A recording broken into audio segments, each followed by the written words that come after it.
ಉದ್ಯೋಗ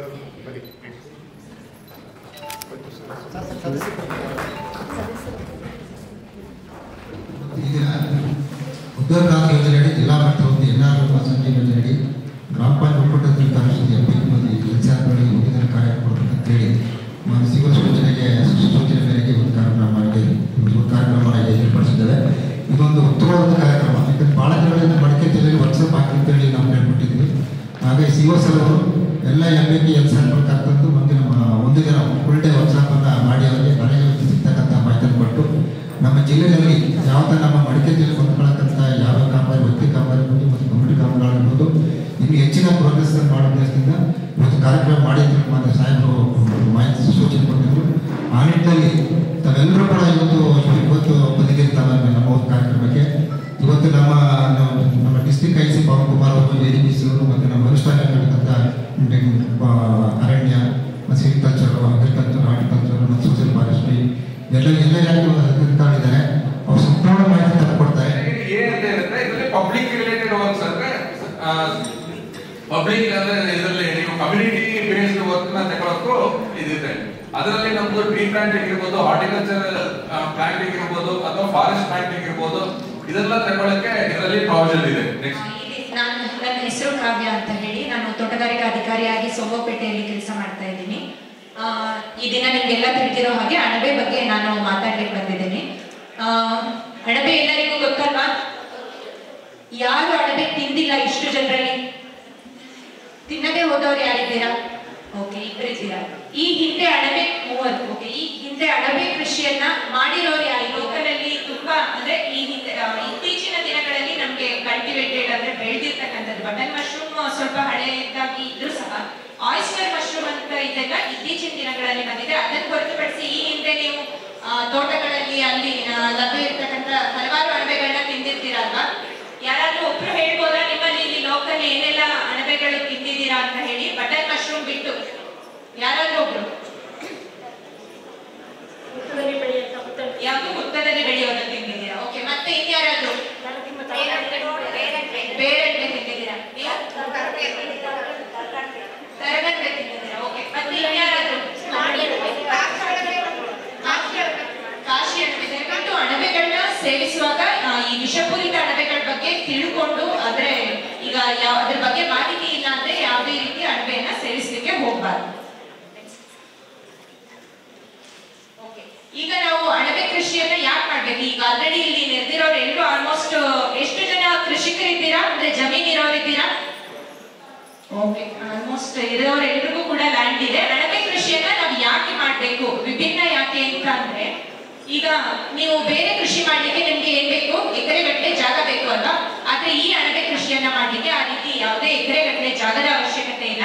ಹಾಗೆ ನಾವೀಗ ಯಾವುದೇ ಕೃಷಿ ಬೆಳೆದ್ರು, ಯಾವುದೇ ಕೃಷಿ ಮಾಡಿದ್ರು ಈಗೇನು ನಮ್ಗೆ ಕೀಟಗಳ ರೋಗಗಳ ಬಾಧೆ ಅಲ್ವಾ? ಆ ರೀತಿ ಇದಕ್ಕೂ ಕೂಡ ರೋಗದ ಬಾಧೆ ಇರುತ್ತೆ. ಹಾಗಂತ ಆಗಿರ್ಬೋದು, ಹೀಗೆ ಹಲವಾರು ಕೃಷಿ ತ್ಯಾಜ್ಯಗಳನ್ನ ಬಳಸಿ ಈ ಅಣಬೆ ಕೃಷಿಯನ್ನ ಮಾಡ್ಕೋಬಹುದು. ನೆಕ್ಸ್ಟ್ ಅದಕ್ಕೆ ಬೇಕಾಗಿರೋದು PP ಬ್ಯಾಗ್ ಅಂದ್ರೆ ಪ್ಲಾಸ್ಟಿಕ್ ಕವರ್ಸ್. ಇದು ಯಾವಾಗಲೂ ಯೂಶಲಿ ನೀವು ತಗೊಳ್ಳುವಾಗ ಟ್ರಾನ್ಸ್ಪರೆಂಟ್ ಇರಬೇಕು. ಅಂದ್ರೆ ಇಲ್ಲಿ ಅಂದ್ರೆ ನಮ್ಮಲ್ಲಿ ಕುಶಾಲನಗರದಲ್ಲಿ ಒಬ್ರು ಮಾಡ್ತಿದ್ದಾರೆ. ಅದನ್ನು ಹೊರತುಪಡಿಸಿ ನೀವು ಅಣಬೆ ಬೀಜವನ್ನ ಇಲ್ಲಿ ಅವರು ಕೊಡಗಿನವ್ರು ತಗೋಬೇಕಂತಂದ್ರೆ ನಿಮ್ದು ಚಟ್ಟಳ್ಳಿ ಚೆಸ್ ಕೇಳಿದ್ದೀರಾ? ಹಾರ್ಟಿಕಲ್ಚರ್ ರಿಸರ್ಚ್ ಸ್ಟೇಷನ್ ಇದೆಯಲ್ಲ ಚಟ್ಟಳ್ಳಿಯಲ್ಲಿ, ಒಂದು ಅಲ್ಲಿ ಸಿಗುತ್ತೆ. ಅದನ್ನ ಬಿಟ್ಟರೆ KVK ಗೋಣಿಕೊಪ್ಪದಲ್ಲಿ ಸಿಗುತ್ತೆ. ಮತ್ತೆ ನಮ್ದು ಲ್ಯಾಬ್ ಡಿಪಾರ್ಟ್ಮೆಂಟಲ್ ಲ್ಯಾಬ್ ಇದೀಗ ನಮ್ಮ ಮೈಸೂರಿನ ಲ್ಯಾಬ್ ಇದೆ ಅಂತಿರೋದಿಲ್ಲ. ಹಾಗೆ ನಮ್ಮ ಇಲಾಖೆಯ ಬೆಂಗಳೂರಲ್ಲಿ ಒಂದು ಲ್ಯಾಬ್ ಇದೆ, ಹಾಗೆ ಮೈಸೂರಲ್ಲಿ ಒಂದು ಲ್ಯಾಬ್ ಇದೆ. ಅಲ್ಲಿ ಕೂಡ ಈ ಬೀಜ ನಿಮಗೆ ಲಭ್ಯ ಇದೆ. ಈ ಬೀಜ ಏನಂತಂದ್ರೆ ಇದು ಅಣಬೆ ನೀವು ಬೇರೆ ಯಾವುದೇ ಬೆಳೆಗಳು ನೋಡಿದ್ರೆ ಹಾಗೆ ಭತ್ತದ ಬೇರೆ ಯಾವ ಬೆಳೆಗಳ ತರ ಬೀಜ ಇರೋಲ್ಲ. ಈ ಅಣಬೆದು ಏನು ಗರಿ ಏನಿತ್ತಲ್ವಾ, ಅಣಬೆ ನೋಡಿದ್ರಲ್ಲ, ಆ ಗರಿಯಲ್ಲಿ ಸ್ಪೋರ್ಟ್ಸ್ ಬರುತ್ತೆ. ಆ ಸ್ಪೋರ್ಟ್ಸ್ ನ ತಗೊಂಡು ಇದು ಜೋಳದ ಕಾಳು ಗೊತ್ತಾ? ರೊಟ್ಟಿ ಮಾಡ್ತಾರೆ ನಾರ್ತ್ ಕರ್ನಾಟಕದಲ್ಲಿ, ಜೋಳ ಗೊತ್ತಾ ನಿಮ್ಗೆ? ಅದು ಆ ಜೋಳದ ಮೇಲೆ ಈ ಅಣಬೆ ಇದನ್ನ ಶಿಲೀಂಧ್ರವನ್ನ ಬೆಳೆಸಿರ್ತಕ್ಕಂಥದ್ದು ಇದು ಬೀಜ. ನೀವು ಯೂಶಲಿ ಹೇಗೆ ಅಂದ್ರೆ ಬೀಜ ಈಗ ಒಂದ್ಸರಿ ಬೀಜ ತಗೊಂಡ್ ಬಂದ್ರಿ, ಎಷ್ಟು ದಿನಗಳ ಕಾಲ ಯೂಸ್ ಮಾಡ್ಬೋದು ಅಂದ್ರೆ 1 ತಿಂಗಳ ಕಾಲ ಮ್ಯಾಕ್ಸಿಮಮ್ ನೀವು ಯೂಸ್ ಮಾಡ್ಬೋದು. 1 ತಿಂಗಳ ನಂತರವೂ ಯೂಸ್ ಮಾಡ್ಬೋದು. ಆದ್ರೆ ಎಷ್ಟು ಫ್ರೆಶ್ ಆಗಿ ಅಂದ್ರೆ 1 ವಾರ ಕಳೆದ ನಂತರದ ಬೀಜ ಇರುತ್ತಲ್ಲ, ಎಷ್ಟು ಫ್ರೆಶ್ ಬೀಜವನ್ನ ನೀವು ಯೂಸ್ ಮಾಡ್ತೀರಾ ಅಷ್ಟು ಇಳುವರಿ ಹೆಚ್ಚು ಕೊಡುತ್ತೆ ಇದು ಅಣಬೆ ನಿಮಗೆ.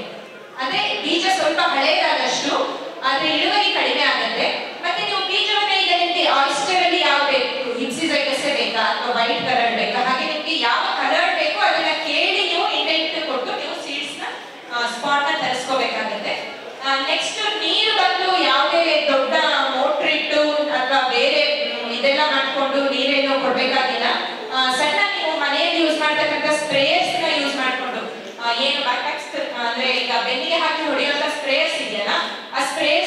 ಮಾಡಿ ಕೂಡ ನೀವು ಇದನ್ನ ಬೆಳಿಬಹುದು.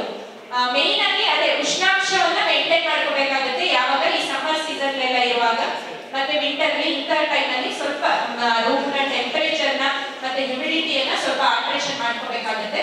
ಇನ್ನು ಅದೇ ನಾನು ಈಗ ಆಲ್ರೆಡಿ ಹೇಳಿದಾಗೆ 35 ರಿಂದ 45 ದಿನಗಳೊಳಗೆ ನಿಮಗೆ ಬೆಳೆ ಕೈಗೆ ಸಿಗುತ್ತೆ. ಮುಖ್ಯವಾಗಿ ಮೇನ್ ಆಗಿ ಮಾಡೋದೇನಂದ್ರೆ ಕೃಷಿ ತ್ಯಾಜ್ಯಗಳು ಅಂತ ಹೇಳಿದ್ನಲ್ಲ, ಅವುಗಳನ್ನ ಸಬ್ಸ್ಟ್ರೇಟ್ ತಯಾರಿಕೆ ಮಾಡ್ಕೊಳ್ಳೋದೇ ಮುಖ್ಯವಾದ ಅಂಶ. ನೀವು ಅದನ್ನ ಹೇಗೆ ತಯಾರಿ ಮಾಡ್ಕೋತೀರಾ ಅನ್ನೋದೇ. ಯಾಕಂದ್ರೆ ನಾನು ಆಲ್ರೆಡಿ ಹೇಳಿದಾಗೆ ಅದು ತ್ಯಾಜ್ಯಗಳಲ್ಲಿ ಏನಿರುತ್ತೆ, ಸಾಕಷ್ಟು ಸೂಕ್ಷ್ಮ ಜೀವಿಗಳಿರುತ್ತೆ, ಹಾನಿಕಾರಕ ಜೀವಿಗಳೆಲ್ಲ ಇರುತ್ತೆ. ಅವುಗಳನ್ನ ಮೊದಲಾಗಿ ನಾವ್ ಏನ್ ಮಾಡ್ಬೇಕಾಗುತ್ತೆ, ಸಾಯಿಸ್ಬೇಕಾಗುತ್ತೆ. ಹಾಗಾಗಿ ಆ ಹುಲ್ಲಾಗ್ಲಿ ಯಾವುದೇ ತಗೊಂಡ್ರು, ಜೋಳದ ದಿಂಡನ್ನು ತಗೊಂಡ್ರು ಸಹ ಅದನ್ನ ಒಂದು 2 ರಿಂದ 3 ಇಂಚಷ್ಟು ಚಿಕ್ಕದಾಗಿ ಕಟ್ ಮಾಡ್ಕೋಬೇಕು. ಹುಲ್ಲಾದ್ರೂ ಅಷ್ಟೇ 2 ರಿಂದ 3 ಇಂಚಷ್ಟು ಉದ್ದಕ್ಕೆ ಅದನ್ನ ಚೆನ್ನಾಗಿ ಕತ್ತರಿಸ್ಕೊಂಡು ಅದನ್ನ ನೆನೆಸಿಡ್ಬೇಕು. ಈಗ ನಾನು ಈ ಹಿಂದಿನ ರಾತ್ರಿ ನೆನೆಸಿಟ್ಟು ನೆಕ್ಸ್ಟ್ ಡೇ ಯೂಸ್ ಮಾಡ್ತೀನಿ ಅಂದ್ರೂ ಆಗುತ್ತೆ. ಅಥವಾ ಒಂದು 4 hours 5 hours ಅದನ್ನ ಚೆನ್ನಾಗಿ ಡ್ರಮ್ ಅಲ್ಲಿ ನೀರಲ್ಲಿ ಹಾಕಿ ಅಥವಾ ಏನಾದ್ರು ನೀರು ಹಾಕಿ ಅದನ್ನ ನೆನೆಸಿಡ್ಬೇಕು. ನೆನೆಸಿದ ನಂತರ ನೀರಿನ ಅಂದ್ರೆ ನೀರಿಂದ ತೆಗೆದು ಅದನ್ನ ನೀವು ಕುದಿಸ್ಬೇಕಾಗುತ್ತೆ. ಕುದಿಸೋದು ಹೇಗಿದ್ರೆ 2 ವಿಧದಲ್ಲಿ, ಅಂದ್ರೆ ಅದನ್ನ ಪಾಶ್ಚರೀಕರಣ ಅಂತ ನಾವು ಕರಿತೀವಿ. ಯೂಶಲಿ ಮನೆಯಲ್ಲಿ ಹೋಮ್ ಸ್ಕೇಲ್ ಅಲ್ಲೆಲ್ಲ ಮಾಡೋರೆಲ್ಲ ಈ ದೊಡ್ಡ ಮೆಟಲ್ ಡ್ರಮ್ಸ್ ನ ಯೂಸ್ ಮಾಡ್ಕೊಂಡು ಮಾಡ್ತಾರೆ. ಇಲ್ಲ ಅಂತಂದ್ರೆ ದೊಡ್ಡ ಸಿಲ್ವರ್ ಪಾತ್ರೆಗಳೆಲ್ಲ ಬರುತ್ತಲ್ವಾ, ಅದ್ರೊಳಗಡೆ ಹಾಕಿ ಸಹ ನೀವು ಕುದಿಸ್ಕೋಬಹುದು. ಅದನ್ನ ಹೊರತುಪಡಿಸಿ ಲಾರ್ಜ್ ಸ್ಕೇಲ್ ಅಲ್ಲಿ ಮಾಡಿದ್ದೀರಾ, ಈಗ ಅವ್ರು ಯಾರೋ ಕೇಳಿದ್ರು ಇಂಡಿವಿಜುವಲ್ ಆಗಿ ನಾನು ಮಾಡ್ಬೇಕು ಅಂತ ಅನ್ಕೊಂಡಿದ್ದೀನಿ ಅಂತ. ಈಗ ಆಗ ನೀವು ನಮ್ಮ ಡಿಪಾರ್ಟ್ಮೆಂಟ್ ಇಂದ ಏನಾದ್ರು ಇಂಡಿವಿಜುವಲ್ NHS ಸ್ಕೀಮ್ ಮಾಡಿ ತಗೊಂಡ್ರಿ ಅಂತ ಅಂದ್ರೆ ಅಂತ ಸಂದರ್ಭಗಳಲ್ಲಿ ನೀವು ಅದಕ್ಕೆ ಆಟೋಕ್ಲೇವ್ ಅಂತ ಎಲ್ಲ ಮೆಷಿನ್ ಬರುತ್ತೆ, ಒಂದು ಅಂತದೆಲ್ಲ ತಗೋಬೇಕಾಗುತ್ತೆ. ಅದನ್ನ ಬಳಸಿ ಕೂಡ ಅದರಲ್ಲಿ ಹಬೆಯಲ್ಲಿ ಅದನ್ನ ಪಾಶ್ಚರೀಕರಣ ಮಾಡೋದು, ಪಾಶ್ಚರೈಸೇಷನ್ ಅಂತ ಕರಿತೀವಿ ನಾವು. ಅಂದ್ರೆ ಅದರಲ್ಲಿ ಇರ್ತಕ್ಕಂಥ ಎಲ್ಲ ಸೂಕ್ಷ್ಮಾಣು ಜೀವಿಗಳನ್ನ, ಹಾನಿಕಾರಕ ಜೀವಿಗಳನ್ನ ಕೊಲ್ಲಿಗೋಸ್ಕರ ನಾವು ಅದನ್ನ ರೆಡಿ ಮಾಡ್ಕೋಬೇಕಾಗುತ್ತೆ ಸಬ್ಸ್ಟ್ರೇಟ್ ನ.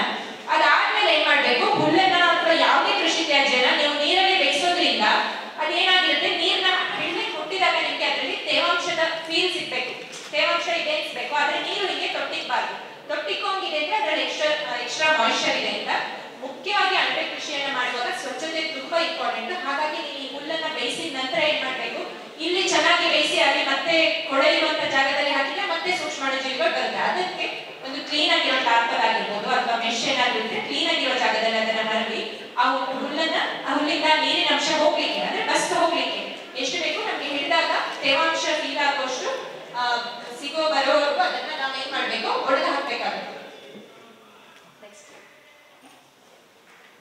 ನೆಕ್ಸ್ಟ್ ಸ್ಟೇಜ್ ನಾವು ಸ್ಪಾನಿಂಗ್ ಅಂತ ಕರಿತೀವಿ. ಸ್ಪಾನಿಂಗ್ ಅಂದ್ರೆ ಸೀಡ್ಸ್ ನ ಹಾಕೋದು. ಅಣಬೆ ಬೀಜನ ಸ್ಪಾನ್ ಅಂತ ಕರಿತೀವಿ. ಯೂಶಲಿ ಏನಂದ್ರೆ ಇದೊಂದು ಪ್ಯಾಕೆಟ್ ಇರುತ್ತಲ್ಲ, ಈ ಪ್ಯಾಕೆಟ್ ನ ನೀವು ಒಂದ್ಸರಿ ಓಪನ್ ಮಾಡಿದ್ರೆ ಅದನ್ನ ಕಂಪ್ಲೀಟ್ ಆಗಿ ಯೂಸ್ ಮಾಡ್ಬಿಡ್ಬೇಕು. ನೀವು ಒಂದ್ಸರಿ ಓಪನ್ ಮಾಡಿದ್ರೆ ಅದು ಕಂಟಾಮಿನೇಷನ್ ಆಗುತ್ತೆ. ಈ ಮನೆಯಲ್ಲಿ ಹೋಮ್ ಸ್ಕೇಲ್ ಅಲ್ಲಿ ಮಾಡ್ತಿದ್ದೀರಾ ಅಂತ ಅನ್ಕೊಳ್ಳಿ. ಅಂತ ಸಂದರ್ಭದಲ್ಲಿ ಏನ್ ಮಾಡಿ, ಈ ಫುಲ್ ಪ್ಯಾಕ್ ನನ್ಗೆ ಒಂದಿನ ಯೂಸ್ ಮಾಡಕ್ಕಾಗಲ್ಲ ಅಂದ್ರೆ ಇದನ್ನ ಜಸ್ಟ್ ಹೀಗೆ ಸ್ಪ್ಲಿಟ್ ಮಾಡ್ಕೊಳ್ಳಿ. ಪ್ರತಿಯೊಂದು ಕಾಳುಗಳು ಸಪರೇಟ್ ಆಗುವಾಗ ಹೀಗೆ ಕೈಯಲ್ಲಿ ಪುಡಿ ಮಾಡಿದ್ರೆ ಕಾಣಿಸ್ತಿದೆ ಎಲ್ರಿಗೂ, ಹಿಂದೆ ಇರೋರು ಸಹ ಕಾಣಿಸ್ತಿದ್ಯಾ? ಹೀಗೆ ಇದನ್ನ ಪುಡಿ ಮಾಡಿದಾಗ ನಿಮಗೆ ಗೊತ್ತಾಗುತ್ತೆ ಇದು ಜೋಳದ ಕಾಳುಗಳು ಸಪರೇಟ್ ಆಗುತ್ತೆ. ಹಾಗೆ ಹಿಂದೆ ಪಾಸ್ ಮಾಡಿ, ನನಗೆ ಬೇಕಾದಷ್ಟು ಇದನ್ನ ನೋಡಿ ಹೇಳಿದ್ದೇನೆ. ಹೀಗೆ ಕವರ್ಸ್ ಇದೆಯಲ್ಲ, ಈ ಕವರ್ಸ್ ನ ಯೂಶಲಿ ಇದನ್ನ ನೀವು ಹೇಗೆಲ್ಲ ಇಡ್ಬೋದು ಅಂತಂದ್ರೆ, ಒಂದು ರ್ಯಾಕ್ಸ್, ಕಬ್ಬಿಣದ ರ್ಯಾಕ್ಸ್ ನ ಮಾಡ್ಕೊಂಡು ಅದನ್ನ ನೇತು ಹಾಕ್ಬೋದು. ಹಾಗೆ ಬೇರೆ ಬೇರೆ ರೀತಿ ಮಾಡ್ಬೋದು. ನೀವು ಅದನ್ನ ಶೆಲ್ಫ್ ಮೇಲೋ ಅಥವಾ ಎಲ್ಲೋ ನೆಲದಲ್ಲಿ ಇಡ್ತೀರಾ ಅಂತಂದ್ರೆ ಅದು ಸ್ಟಿಫ್ ಆಗಿ ಕೂರ್ಲಿಕ್ಕೆ ಏನ್ ಮಾಡ್ಬೇಕಂದ್ರೆ, ನೀವೊಂದು ದಾರನೋ ಅಥವಾ ರಬ್ಬರ್ ಬ್ಯಾಂಡ್ ಏನಾದ್ರೂ ತಗೊಂಡು ಅದ್ರ ಬಾಟಮ್ ನ ಹೀಗೆ ಹಾಕಿದ್ರೆ ಆಯ್ತು, ರಬ್ಬರ್ ಬ್ಯಾಂಡ್ ಅಥವಾ ದಾರದಲ್ಲಿ ಕಟ್ಟಿದ್ರೆ ಆಯ್ತು. ಜಾಗದಲ್ಲಿ ಮಾತ್ರ ನಾವು ಸ್ವಲ್ಪ ಸ್ವಲ್ಪ ಬೀಜವನ್ನ ಹೀಗೆ ಹಾಕ್ತಾ ಬರಬೇಕು. ಸುತ್ತ ಸೈಡಲ್ಲಿ ಮಾತ್ರ, ಮಧ್ಯದಲ್ಲಿ ಹಾಕುವ ಅವಶ್ಯಕತೆ ಇಲ್ಲ. ಯಾಕಂದ್ರೆ ಈ ಆಯಿಸ್ಟರ್ ಅಣಬೆ ಮಧ್ಯದಲ್ಲಿ ಬರಲ್ಲ, ಹೊರಭಾಗದಲ್ಲಿ ಮಾತ್ರ ಬರೋದು. ಹಾಗೆ ಏನ್ ಮಾಡ್ತಾ ಹೋಗ್ಬೇಕು, ಕವರ್ ಫುಲ್ ತುಂಬುವಷ್ಟು ಮತ್ತೆ ಏನು ಸಬ್ಸ್ಟ್ರೇಟ್ ನ ಹಾಕ್ಬೇಕು. ಹೀಗೆ ಒಂದು 3 ಇಂಚು ಹುಲ್ಲನ್ನ ಹಾಕಿದ್ರಿ, ಒಂದು ಲೇಯರ್ ಬೀಜ ಹಾಕಿದ್ರಿ, ಮತ್ತೆ ಒಂದು 3 ಇಂಚು ಹುಲ್ಲನ್ನ ಹಾಕಿದ್ರಿ, ಬೀಜ ಹಾಕಿದ್ರಿ. ಹಾಗೆ ಆಲ್ಟರ್ನೇಟ್ ಆಗಿ ಹುಲ್ಲು ಬೀಜ, ಹುಲ್ಲು ಬೀಜ, ಹುಲ್ಲು ಬೀಜ ಎಲ್ಲಿ ತನಕ ಹಾಕ್ಬೇಕಂದ್ರೆ ನಿಮ್ಮ ಟಾಪ್ ಇದು ನಿಮಗೆ ಬಾಯಿನ ಕಟ್ಲಿಕ್ಕೆ ಆಗೋಷ್ಟು, ಕೇಳಿಸ್ತಿದೆ ಅಲ್ಲ ಹಿಂದಿನವ್ರಿಗೂ, ಬಾಯಿನ ಕಟ್ಲಿಕ್ಕೆ ಆಗೋಷ್ಟು ಇಷ್ಟು ಬರುವವರೆಗೂ ಸಹ ನೀವು ಹಾಕ್ಬೇಕು. ಹಾಕಿದ ನಂತರ ಇದ್ರೊಳಗೆ ಎಕ್ಸೆಸ್ ಏರ್ ಇರುತ್ತೆ, ಗಾಳಿ ಜಾಸ್ತಿ ಇರುತ್ತೆ. ಆ ಗಾಳಿನ ಹೊರ ಹಾಕ್ಲಿಕ್ಕೋಸ್ಕರ ಏನ್ ಮಾಡ್ಬೇಕು, ನೀವು ಜಸ್ಟ್ ಆ ಬ್ಯಾಗ್ನ ಹೀಗೆ ಹಿಡಿದು ಹೀಗೆ ಪ್ರೆಸ್ ಮಾಡಿದ್ರೆ ಏನಾಯ್ತು, ಅದು ಕಂಪ್ರೆಸ್ ಆಗಿ ಟೈಟ್ ಆಗಿ ಕೂತ್ಕೊಳ್ಳುತ್ತೆ. ಆ ನಂತರ ಹೀಗೆ ಅದನ್ನೇ ರೊಟೇಟ್ ಮಾಡಿ ಆಗಿದೆ ನೀವು ದಾರದಲ್ಲಿ ಕಟ್ಟುವುದಾದ್ರೂ ಸಹ ಕಟ್ಟಿದ್ರೆ ಆಯ್ತು. ಕಟ್ಟಿದ ನಂತರ ಇದು ಕೂಡ ಒಳಗಿರೋದೇನು, ಎಲ್ಲ ಮರಗಿಡಗಳಿಗೆ ಪ್ರತಿಯೊಂದಕ್ಕೂ ಬದುಕೋದಕ್ಕೆ ಏನು ಬೇಕು? ಗಾಳಿ ಬೇಕು. ಇದು ಕೂಡ ಒಂದು ಸೂಕ್ಷ್ಮಾಣು ಜೀವಿ ಆಗಿರೋದ್ರಿಂದ ಇದಕ್ಕೂ ಕೂಡ ಗಾಳಿ ಬೇಕು. ಹಾಗಾಗಿ ನಾವು ಏನು ಮಾಡಬೇಕು, ಈ ಕವರ್ಗೆ ಒಂದು ಪೆನ್ನಿಂದ ಆಗಿರ್ಬೋದು, ದಬ್ಬಳದಿಂದ ಆಗಿರ್ಬೋದು, ಅದು ಕೂಡ ಕ್ಲೀನಾಗಿ ಇರಲಿ. ಅದನ್ನು ತಗೊಂಡು ಎಲ್ಲ ಕಡೆ ಒಂದು 10 ರಿಂದ 15 ತೂತುಗಳನ್ನ ಹಾಕಬೇಕು. ಆಗ ಏನಾಗುತ್ತೆ, ಇದರೊಳಗೆ ಹೀಟ್ ಜನರೇಟ್ ಆಗುತ್ತೆ, ಎಕ್ಸೆಸ್ ಹೀಟ್ ಜನರೇಟ್ ಆಗುತ್ತೆ. ಅದು ಹೋಗ್ಲಿಕ್ಕೂ ಮತ್ತೆ ಇದಕ್ಕೆ ಒಳಗೆ ಗಾಳಿಗೂ ಮತ್ತೆ ಇದರಲ್ಲಿ ಇರುವಂಥ ಎಕ್ಸೆಸ್ ಮಾಯಿಶ್ಚರ್ ಹೊರಗೆ ಹೋಗ್ಲಿಕ್ಕೂ ಕೂಡ ಅದು ಹೆಲ್ಪ್ ಮಾಡುತ್ತೆ. ಓಕೆ, ಹೀಗೆ ಮಾಡಿದ ನಂತರ ಬ್ಯಾಗ್ ಮೇಲೆ ಯಾವ ದಿನ ನೀವು ಬ್ಯಾಗಿಂಗ್ ಮಾಡಿದ್ದೀರಾ ಡೇಟ್ನ ಮೆನ್ಷನ್ ಮಾಡಿ, ಆಮೇಲೆ ಒಂದು ಕ್ಲೀನ್ ಆಗಿರುವಂತ ಜಾಗದಲ್ಲಿ ಇಟ್ಟರೆ ಆಯ್ತು. ಈಗ ನೀವು ಬೀಜ ಹಾಕಿದ್ರಿ ಅಲ್ವಾ, ಅದು ಫಸ್ಟ್ ಹಾಕಿದಾಗ ಹೇಗೆ ಕಾಣುತ್ತೆ ಅಂದ್ರೆ, ಆ ಫೋಟೋ ಅಲ್ಲಿ ನಿಮಗೆ ಕಾಣಿಸ್ತಿದ್ಯಾ, ಒಂದು ಲೇಯರ್ ಹುಲ್ಲು ಕಾಣ್ತದೆ ಮತ್ತೆ ಒಂದು ಬಿಳಿ ಒಂದು ಲೈನ್ ಕಾಣ್ತದೆ, ಕಾಣ್ತಿದ್ಯಾ? ಏನು ಮಾಡೋ ಅವಶ್ಯಕತೆ ಇಲ್ಲ, ಅಬ್ಸರ್ವ್ ಮಾಡಬೇಕು, ನೀರು ಹುಯ್ಬೇಕಿಲ್ಲ. ಈಗ ಬೇರೆ ಬೆಳೆ ಎಲ್ಲ ಬೆಳೆದ್ರೆ ಏನ್ ಮಾಡ್ಬೇಕು, ನೀರ್ ಹಾಕ್ತಾ ಇರ್ಬೇಕು, ಗೊಬ್ಬರ ಹಾಕ್ತಾ ಇರ್ಬೇಕು, ಫಾಲೋ ಮಾಡ್ತಾನೆ ಇರ್ಬೇಕಲ್ವಾ. ಈ ಬೆಳೆದಲ್ಲಿ ಏನು ಮಾಡೋ ಅವಶ್ಯಕತೆ ಇಲ್ಲ, ಜಸ್ಟ್ ಆ ಬ್ಯಾಗ್ ನ ಅಬ್ಸರ್ವ್ ಮಾಡ್ತಿರ್ಬೇಕು. ಏನಂದ್ರೆ ಏನಾದ್ರೂ ಕಂಟಾಮಿನೇಷನ್ ಆಗಿ ರೋಗ ಶುರುವಾಗಿದ್ಯಾ ಅಂತ ನೋಡ್ಲಿಕ್ಕೆ ಮಾತ್ರ ನೀವು ಆ ಬ್ಯಾಗ್ ನ ಪದೇ ಪದೇ ಅಂದ್ರೆ ಒಂದ್ ದಿನಕ್ಕೊಮ್ಮೆ 2 ದಿನಕ್ಕೊಮ್ಮೆ ನೀವು ಅದನ್ನ ನೋಡ್ತಾ ಇರ್ಬೇಕಾಗುತ್ತೆ ಅಷ್ಟೇ. ಆಮೇಲೆ 20 ದಿನ ಆದ್ಮೇಲೆ ಅದು ಫುಲ್ ಬ್ಯಾಗ್ ಏನಾಗುತ್ತೆ, ಗ್ರೋತ್ ಆಗಿ ನಾನು ಹೇಳಿ ಅಲ್ಲ, ಬಿಳಿ ಬಿಳಿ ಆಗಿರುತ್ತೆ ಕಾಟನ್ ತರ ಅಂತ. ಆಮೇಲೆ ಆ ತರ ಸಣ್ಣ ಸಣ್ಣ ತುರಿಕೆ, ಆ ಫಸ್ಟ್ ಫೋಟೋ ಇದೆಯಲ್ಲ ಅದಕ್ಕಿಂತ ಸಣ್ಣ ತುರಿಕೆಗಳೇ ಇರುತ್ತೆ. ನನ್ನ ಎಕ್ಸಾಕ್ಟ್ ಇಮೇಜ್ ಸಿಕ್ಕಿಲ್ಲ, ಇನ್ನು ಚಿಕ್ಕ ಚಿಕ್ಕ ಸಣ್ಣ ಸಣ್ಣ ತುರಿಕೆಗಳ ತರ ಶುರುವಾಗಿರುತ್ತೆ. ಆ ಸಂದರ್ಭದಲ್ಲಿ ಏನ್ ಮಾಡ್ಬೇಕು, ನೀವು ಅದನ್ನ ತೆಗೆದು ಬೆಳಕು ಇರುವಂತ, ಚೆನ್ನಾಗಿ ಗಾಳಿ ಆಡುವಂತಹ ಜಾಗದಲ್ಲಿ, ಬೆಳಕು ಇರಬೇಕು, ಅದ್ರ ಬಿಸಿಲೆಲ್ಲ ಬೀಳೋದಲ್ಲ, ತುಂಬಾ ಶೆಕೆ ಎಲ್ಲ ಇರುವಂತಹ ಜಾಗದಲ್ಲಿ ಈ ಬ್ಯಾಗ್ಸ್ ನ ಇಡಬೇಕಾಗುತ್ತೆ. ಅದನ್ನ ಅಂದ್ರೆ ಮಾಮೂಲಿ ಇಡೋದು ಅಥವಾ ಹ್ಯಾಂಗ್ ಮಾಡೋದು ಹೇಗಾದ್ರೂ ಮಾಡ್ಬೋದು. ನೀವ್ ಏನ್ ಮಾಡ್ಬೋದಂದ್ರೆ, ಈ ಕವರ್ ನ ಕಟ್ ಮಾಡ್ಬೋದು ಆ ಸಂದರ್ಭದಲ್ಲಿ, ಇಲ್ಲಾಂದ್ರೆ ಹಾಗೆ ಕೂಡ ಇಡ್ಬೋದು. ಹಾಗೆ ಇಡೋದಕ್ಕಿಂತ ಅಂದ್ರೆ ಸಣ್ಣದಾಗಿ ಕವರ್ ನ ಕಟ್ ಕೊಟ್ಟು, ಪೂರ್ತಿ ಕವರ್ ಕಟ್ ಮಾಡೋದಲ್ಲ, ಅಲ್ಲಲ್ಲಿ ಇದು ಒಂದು ಬ್ಯಾಗ್ ಅಂದ್ರೆ ಬ್ಯಾಗಿಗೆ ದೂರ ದೂರದಲ್ಲಿ ಒಂದು 4 ಕಟ್ ಕೊಟ್ರೆ ಸಾಕು. ಆಗ ಕಟ್ ಕೊಡುವಾಗ ಹೇಗೆ ಅಂದ್ರೆ, ಒಳಗಿರೋ ಹುಲ್ಲು ಇದು ಎಲ್ಲ ಕತ್ತರಿಸಿ ಹೋಗುವಾಗೆ ಕಟ್ ಮಾಡೋದಲ್ಲ, ಜಸ್ಟ್ ಈ ಕವರ್ ಅಷ್ಟೇ ಏನಿದೆ ಪ್ಲಾಸ್ಟಿಕ್ ಅಷ್ಟೇ ಕತ್ತರಿಸಬೇಕು. ಹಾಗೆ ದೂರ ದೂರದಲ್ಲಿ ಎಲ್ಲೆಲ್ಲಿ ಮಗು ಬರಕ್ ಶುರುವಾಗಿದೆ ಅಲ್ಲಿ ನೋಡಿ ಒಂದೊಂದು ಸಣ್ಣ ಕಟ್ ಕೊಟ್ರೆ ಸಾಕು. ಕಟ್ ಕೊಟ್ಟ ನಂತರ ಅದು ನಿಮ್ಗೆ ಹಾಗೆ ಅಲ್ಲಿ ಕಾಣಿಸ್ತಿದೆ, ಇವಾಗ ಅಲ್ಲಿ ಪಿಕ್ಚರ್ ಅಲ್ಲಿ ಬಂದಿದ್ದೆಲ್ಲ ಹಾಗೆ ಅಳತೆ ಬರ್ಲಿಕ್ಕೆ ಶುರುವಾಗುತ್ತೆ. ಆ ಸಂದರ್ಭದಲ್ಲಿ ಈ 20 ದಿನಗಳ ಕಾಲ ನೀವೇನು ಮಾಡಿರ್ಲಿಲ್ಲ ಅಲ್ವಾ, ಇನ್ನು ಮುಂದೆ ಮಾತ್ರ ನೀವು ಅದನ್ನ ನೀರ್ ಹಾಕೋದನ್ನ ಮಾಡ್ಬೇಕಾಗುತ್ತೆ. ನೀರ್ ಹೇಗೆ ಅಂತಂದ್ರೆ, ಈಗ ಮಳೆಗಾಲದಲ್ಲಿ ಆದ್ರೆ ದಿನಕ್ಕೆ 1 ಸರಿ ಹಾಕೊಂಡ್ರೆ ಸಾಕು, ಗೊತ್ತಾಗುತ್ತೆ ನಿಮ್ಗೆ ಮಾಯಿಶ್ಚರ್ ಕಂಟೆಂಟ್ ತುಂಬಾ ಕಡಿಮೆ ಜಾಸ್ತಿ ಇದ್ದಾಗ ನೀರು ಹಾಕುವ ಅವಶ್ಯಕತೆ ಇಲ್ಲ. ಅಥವಾ ನಿಮ್ಮ ಮನೆ ಮೇಲೂ ಡಿಪೆಂಡ್ ಆಗುತ್ತೆ. ಈಗ ನೀವು ಶೀಟಿನ ಶೆಡ್ ಎಲ್ಲ ಹಾಕಿದ್ರೆ ಅಲ್ಲಿ ಹೆಚ್ಚು ಉಷ್ಣ ಜನರೇಟ್ ಆಗುತ್ತೆ. ಅದೇ ನೀವು ಈಗ ಹೆಚ್ಚಿನ ಮನೆ ಆದ್ರೆ ಅದರಲ್ಲಿ ಕಡಿಮೆ ಇದಿರುತ್ತೆ, ಟೆಂಪರೇಚರ್ ಇರುತ್ತೆ. ಹಾಗೆ ನೀವು ಟೆಂಪರೇಚರ್ ನ ನೋಡ್ಕೊಂಡು ಆ ಬ್ಯಾಗ್ ಸ್ವಲ್ಪ ಮಾಯಿಶ್ಚರ್ ಕಾಣ್ಬೇಕು ನಿಮ್ಗೆ, ಫುಲ್ ಡ್ರೈ ಆಗೋಕೆ ಬಿಡಬಾರ್ದು. ಹಾಗೆ ಅದನ್ನ ಮೇಂಟೈನ್ ಮಾಡ್ಕೋಬೇಕಾಗುತ್ತೆ. ನೀರನ್ನ ಹಾಕುವಾಗ ನೀವು ಸ್ಪ್ರೇ ಇರುತ್ತೆ ಅಲ್ವಾ, ಸಣ್ಣ ಈಗ ಮನೆಯಲ್ಲೇ ಬೆಳೆಯೋದಾದ್ರೆ ಸಣ್ಣ ಹ್ಯಾಂಡ್ ಸ್ಪ್ರೇ ಆಗಿರ್ಬೋದು, ಅಥವಾ ನೀವು ಕಮ್ಯುನಿಟಿಯಲ್ಲೆಲ್ಲ ಮಾಡ್ತೀರಾ ಅಂದ್ರೆ ಸ್ವಲ್ಪ ಜಾಸ್ತಿ ಬ್ಯಾಗ್ಸ್ ಮಾಡ್ತೀರಾ, ಅವಾಗ ಈಗ ಬೆನ್ನಿಗೆ ಕಟ್ಟಿ ಹೊಡೆಯುವಂತ ಸ್ಪ್ರೇ ಇದೆಯಲ್ಲ ಆ ಸ್ಪ್ರೇಯರ್ಸ್ ನ ಯೂಸ್ ಮಾಡಿ. ಜಸ್ಟ್ ಅದ್ರ ಮೇಲೆ ಬ್ಯಾಗ್ಸ್ ಕವರ್ ಮೇಲೇನೆ ನೀರು ಕೊಟ್ಟರು ಸಾಕು, ಜಸ್ಟ್ ಹಾಗೆ ಅದು ಒಳಗಡೆ ತಣ್ಣಗಿರ್ಬೇಕು. ಇಲ್ಲಾಂದ್ರೆ ಈಗ ಶೆಡ್ಗಳೆಲ್ಲ ಮಾಡಿ ಲಾಸ್ಟ್ ಸ್ಕೇಲ್ ಅಲ್ಲೇ ಮಾಡ್ತಿದೀವಿ ಅಂತಂದ್ರೆ ನೀವೇನ್ ಮಾಡ್ಬೋದು, ಗೋಣಿ ಚೀಲಗಳಾಗಿರ್ಬೋದು ಅಥವಾ ನೀರನ್ನ ಹಿಡಿದಿಟ್ಕೊಳ್ಳುವಂಥದ್ದು, ಈಗ ಈ ರೀತಿದು ಮ್ಯಾಟ್ಗಳಾಗಿರ್ಬೋದು ಅಥವಾ ಬಟ್ಟೆಗಳನ್ನಾಗಿರ್ಬೋದು, ಅದನ್ನ ನೀರಿಗೆ ಎಜ್ಜಿಬಿಟ್ಟು ಅದನ್ನ ಕಿಟಕಿಗಳಿಗೆ ಕಟ್ಟಿದ್ರೆ ಆಯ್ತು. ಆಗ ಏನಾಗುತ್ತೆ, ಕಿಟಕಿಯಿಂದ ಬರೋ ಒಳಗೆ ಗಾಳಿ ಬರುತ್ತಲ್ಲ, ಆ ಗಾಳಿನೇ ಆ ಶೀತ ಅಂಶವನ್ನ ತಗೊಂಡು ಬರುತ್ತೆ. ಅಂದ್ರೆ ಹಾಕಿ ಅಥವಾ ನೆಲದ ಮೇಲೆ ನೀರನ್ನ ಹಿಡಿದಿಟ್ಕೊಳ್ಳುವಂಥದ್ದನ್ನ ಹಾಕಿ, ನೀರು ನಿಲ್ಲೋದಲ್ಲ, ಜಸ್ಟ್ ಮಾಯಿಶ್ಚರ್ನ ಹಿಡಿದಿಟ್ಕೊಳ್ಳೋಕೆ ಅದಕ್ಕೆ ತಣ್ಣ ವಾತಾವರಣವನ್ನ ಕೊಡ್ಬೇಕಾಗುತ್ತೆ. ಮನೆಯಲ್ಲೇ ಮಾಡೋದಾದ್ರೆ ಜಸ್ಟ್ ಅದೇ ನೀವು ಒಂದು ಇದನ್ನ ಇಟ್ಕೊಂಡು ಏನು ಸಣ್ಣ ಹ್ಯಾಂಡ್ ಸ್ಪ್ರೇ ಇಟ್ಕೊಂಡು ಸ್ಪ್ರೇ ಮಾಡಿಕೊಂಡ್ರೆ ಸಾಕು. ತೇವಾಂಶವನ್ನ ಮೇಂಟೈನ್ ಮಾಡೋದು ತುಂಬಾ ಇಂಪಾರ್ಟೆಂಟ್. ನೆಕ್ಸ್ಟ್ ಕೊಯ್ಲುಗೆ ಹೇಗೆ ಅಂದ್ರೆ, ಈಗ ನಿಮ್ಗೆ ಏನಂದ್ರೆ, ಈಗ ನಾನು ಫಸ್ಟ್ ಏನಂದ್ರೆ 20 ಡೇಸ್ ಹೇಳಿದೆ ಅಲ್ಲ, 20 ಡೇಸ್ ಏನದು ಸ್ಪಾನಿಂಗ್ ಪೀರಿಯಡ್ ಅಲ್ಲಿ ಬೀಜ ಹಾಕಿ ಇಟ್ಟದ್ದು 20 ಡೇಸ್ ಇತ್ತು, ಕ್ರಾಪಿಂಗ್ ಪೀರಿಯಡ್ 20 ಡೇಸ್ ಇತ್ತು. ಅದಾದ ನಂತರ ನಾವು ಬ್ಯಾಗ್ ನ ಓಪನ್ ಮಾಡಿ ಇಟ್ವಿ ಅಲ್ಲ, ಓಪನ್ ಮಾಡಿ ಇಟ್ಟ ಮೇಲೆ ಒಂದು ವಾರದಲ್ಲಿ, ಒಂದು 7 ದಿನಗಳಲ್ಲಿ ನಿಮ್ಗೆ ಅಳತೆ ಬರ್ಲಿಕ್ಕೆ ಶುರುವಾಗುತ್ತೆ. ಕಟಾವಿಗೆ ಅಂದ್ರೆ ಮಗುಗಳು ಬೆಳಿಲಿಕ್ಕೆ ಶುರುವಾಗುತ್ತೆ, ಕಟಾವಿಗೆ ಬರ್ಲಿಕ್ಕೆ ಶುರುವಾಗುತ್ತೆ. ಆ ಸಂದರ್ಭದಲ್ಲಿ ನೀವು ಕಟಾವ್ ಮಾಡ್ಬೇಕಾಗುತ್ತೆ. ಕಟಾವ್ ಮಾಡೋಕ್ಕೂ ಮುಂಚೆ ಅಂದ್ರೆ ಅಂಟೆ ಗೊತ್ತಾಗುತ್ತೆ ಅಲ್ವಾ, ಮೆಚೂರ್ ಆಗಿದೆ ಅಂತ ಹೇಗೆ ಗೊತ್ತಾಗುತ್ತೆ ನಿಮ್ಗೆ, ಅರಳಿರುತ್ತೆ. ಈಗ ಒಂದು ಅಣಬೆ ಕುದಿ ಬಂತು ಅಂತಂದ್ರೆ ಅಲ್ಲಿ ನಿಮ್ಗೆ ಅಲ್ಲಿ ಚಿಕ್ಕದು ಇರುತ್ತೆ, ದೊಡ್ಡದು ಇರುತ್ತೆ. ಮೇಲೆ ಬಂದಿದ್ದು ದೊಡ್ಡದಿರುತ್ತೆ, ಕೆಳಗಡೆ ಇನ್ನು ಚಿಕ್ಕ